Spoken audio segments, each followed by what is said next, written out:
Shalom, selamat malam. Senang kembali bisa bertemu dalam program Sharing and Inspiring. Saya selalu berdoa kapan saja saya beritakan firman Tuhan di channel ini, Roh Kudus menjamah, menguatkan, meneguhkan, bahkan menginspirasi setiap orang yang mendengar sehingga mengerti firman Tuhan dan Roh Kudus menolong menjadi pelaku-pelaku firman Tuhan. Secara khusus kita malam ini itu dalam program Inspirasi Natal.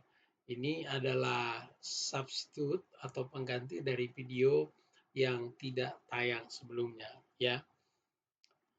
Seperti yang saya sudah janjikan, saya akan gantikan dan kita malam hari ini masih dalam program Inspirasi Natal dan ini adalah untuk menggantikan. Untuk besok saudara-saudara, kita akan masuk dalam program Inspirasi Akhir Tahun, ya. Jadi pastikan Bapak Ibu tetap mengikuti, terutama misalnya Bapak Ibu ada waktu luang, ya. Sebelum kita melanjutkan renungan kita malam hari ini, kita akan berbicara tentang berbahagialah orang yang lemah lembut. Mari kita berdoa terlebih dahulu. Bapa yang baik, dalam nama Yesus kami bersyukur malam hari ini ya Tuhan, buat penyertaan Tuhan, buat perlindungan sepanjang hari. Biarlah malam hari ini sebelum kami istirahat, kami mau belajar firman-Mu. Karena dalam firman-Mu kami dikuatkan, kami diteguhkan. Firman-Mu itu adalah nutrisi bagi manusia rohani kami, sehingga kami menjadi manusia-manusia yang tangguh, yang kuat, berdiri teguh dalam menghadapi berbagai cobaan di dalam Tuhan. Terima kasih Tuhan. Kami yang mau belajar firman Tuhan, biar Roh Kudus menolong, membimbing kami untuk memahami firman Tuhan, sehingga kami bisa menjadi pelaku-pelaku firman Tuhan. Terpujilah Tuhan segala Tuhan. Dalam nama Yesus kami berdoa. Haleluya. Amin. Amin saudara-saudara. Kita buka Alkitab kita dalam Matius yang kelima.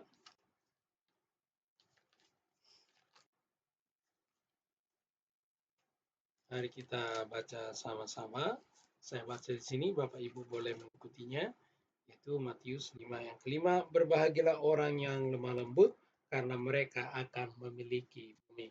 Nah, kita fokus pada kata lemah lembut hari ini. Nah, kata lemah lembut itu kita tidak bisa ukur hanya karena tutur kata saja, tetapi memiliki aspek-aspek ya. Coba kita lihat dari bahasa aslinya ya.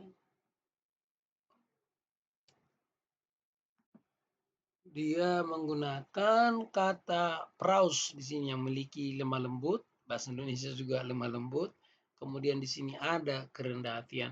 Nah, kalau kita melihat kata mik ya, kata mik itu di sini adalah mana nih? Oh, mik di sini itu adalah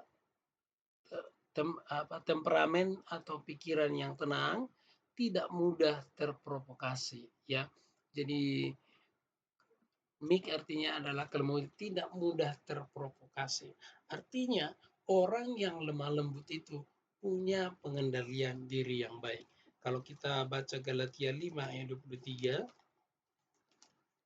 mari kita baca sama-sama Galatia 5 ayat 23. Saya bacakan untuk kita biar lebih enak. Saya mulai dari 22. Tetapi buah roh ialah kasih, sukacita, damai, sejahtera, kesabaran, kemurahan, kebaikan, dan kesetiaan, kelemah lembutan, penguasaan diri. Saudara-saudara, saya mau share ya, bahwa saya mau katakan bahwa buah roh di sini ini bukan berdasarkan urutan ya, tapi ini hanya lebih kepada sistematika penulisan saja. Saudara, di sini dikatakan, kalau kita lihat 23, kelemah lembutan, penguasaan diri, tidak ada hukum yang menentang itu. Sebenarnya yang paling berat dan paling utama di sini menurut saya itu adalah penguasaan diri. Nah, kalau orang yang sudah bisa menguasai diri, maka mampu dia mengasihi dengan tulus.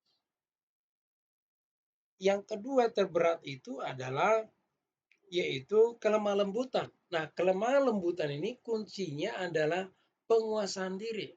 Tadi kita belajar bahwa praus itu mengandung arti kelemah lembutan, ya, dan juga rendah hati. Maka yang pertama yang mau kita pelajari itu yaitu berbicara tentang penguasaan diri. Penguasaan diri. Orang yang lemah lembut itu bukan hanya karena tutur kata, tetapi ada satu kualitas sifat di dalamnya, yaitu adalah pengendalian diri sehingga mampu lemah lembut dalam segala keadaan. Kalau lemah lembut dalam keadaan biasa-biasa, semua juga orang bisa.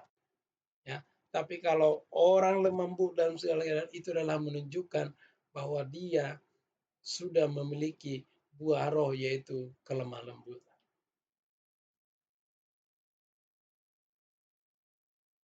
Oke, kita bandingkan dengan Galatia 5 ayat 23 ya. Nah, kalau dalam kata 20 dalam ayat 23 di sini prautes dia bersifat noun ya. Jadi artinya adalah kelemah lembutan dan kerendah hatian. Jadi sama, sedangkan yang ada di dalam Roma ini dia adalah adjektif, kata sifat.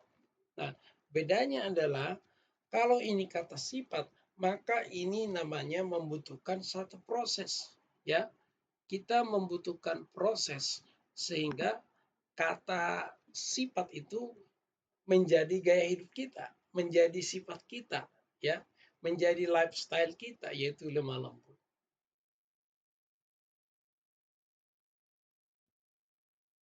Kita perlu mengendalikan diri dalam segala keadaan sehingga orang bisa melihat kelemah lembutan kita.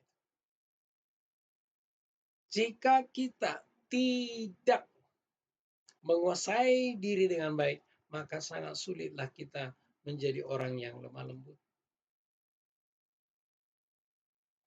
Yang kedua tadi saya berbicara yaitu kerendahan hati. Orang yang lemah lembut itu harus rendah hati. Kalau dia tidak rendah hati, ada masalah, ada clash, dia akan marah-marah. Tetapi orang yang benar-benar memiliki kerendahan hatian, mereka mau belajar lemah lembut dalam segala keadaan. Jadi saudara-saudara, malam hari ini kita mau ketika kita menjadi orang lemah lembut. Lemah lembut ini memiliki dua aspek penting. Tadi saya sudah jelaskan. Aspek yang pertama yaitu penguasaan diri. Mustahil kita bisa lemah lembut, mustahil kita bisa lemah lembut ketika kita menghadapi suasana yang menekan kita, yang mengintimidasi kita. Tentu secara manusia kadang-kadang mustahil rasanya lemah lembut begitu saja. Tapi saudara-saudara seperti yang saya katakan kemarin, kita punya Roh Kudus.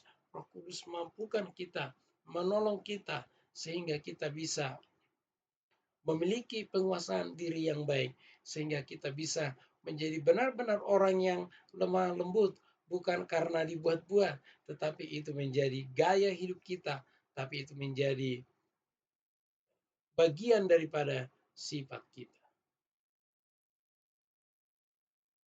Yang kedua tadi saya katakan yaitu kerendahan hati. Hanya orang yang rendah hati bisa lemah lembut. Rendah hati ini menunjukkan bahwa kita tidak merasa lebih daripada orang lain, sehingga kita mau merendahkan diri. Meskipun ada tantangan, kita tetap mau merendahkan diri.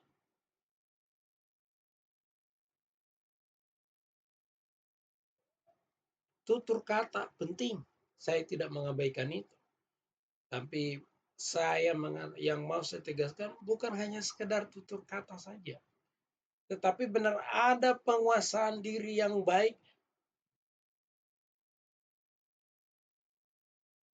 ada penguasaan diri yang dewasa sehingga kita bisa lemah lembut. Ada kerendah hatian, mau belajar rendah hati sehingga menghadapi segala sesuatunya dengan kelemah lembut. Jadi saudara-saudara, malam hari ini kita diingatkan supaya kita memiliki penguasaan diri, ya, supaya kita memiliki penguasaan diri yang baik dan juga memiliki kerendah hatian. Kita harus belajar rendah hati. Kita sebagai manusia pasti punya kelemahan. Oleh sebab itu, mari kita belajar rendah hati. Sekian inspirasi Natal malam hari ini. Sampai ketemu besok di inspirasi akhir tahun. Terima kasih. Shalom. Selamat Natal bagi kita semua. Tuhan Yesus memberkati. Mari kita berdoa. Bapa yang baik, dalam nama Tuhan Yesus kami bersyukur ya Tuhan, malam hari ini kami boleh bersama-sama belajar firman Tuhan karena pertolongan Tuhan. Biarlah pertolongan Tuhan sungguh nyata dalam hidup kami, sehingga kami hidup dalam sukacita, sehingga kami hidup dalam pemeliharaan Tuhan setiap harinya. Terima kasih Tuhan Yesus, terima kasih. Hamba sudah selesai berbicara, biar Roh Kudus yang berbicara bagi kami masing-masing. Biar Roh Kudus yang memimpin, biar Roh Kudus yang membimbing kami semua supaya kami bisa menjadi pelaku-pelaku firman Tuhan. Malam ini ya Tuhan, sebelum kami istirahat, kami menyerahkan seluruh aktivitas kami dalam tangan kuasa Tuhan. Tuhanlah yang menolong, yang membimbing kami. Terima kasih Tuhan Yesus. Biarlah sebelum kami beristirahat, biarlah kami menerima kasih sayang daripada Bapa, pertolongan daripada Yesus Kristus menyertai kami semua hari ini sampai selama-lamanya. Dalam nama Yesus. Haleluya. Amin. Amin. Shalom semuanya. Selamat malam. Selamat beristirahat. Sampai ketemu besok di program Inspirasi akhir tahun. Sekali lagi saya mengucapkan terima kasih buat Bapak Ibu yang sudah berpartisipasi dalam channel ini, baik dalam memberikan jempol ataupun berbagi, dan juga menekan tombol subscribe dan mengetikkan lonceng sehingga tidak ketinggalan video pengajaran firman Tuhan yang saya upload di channel ini. Sekali lagi saya ucapkan selamat malam bagi kita semua, selamat beristirahat, shalom, Tuhan Yesus memberkati.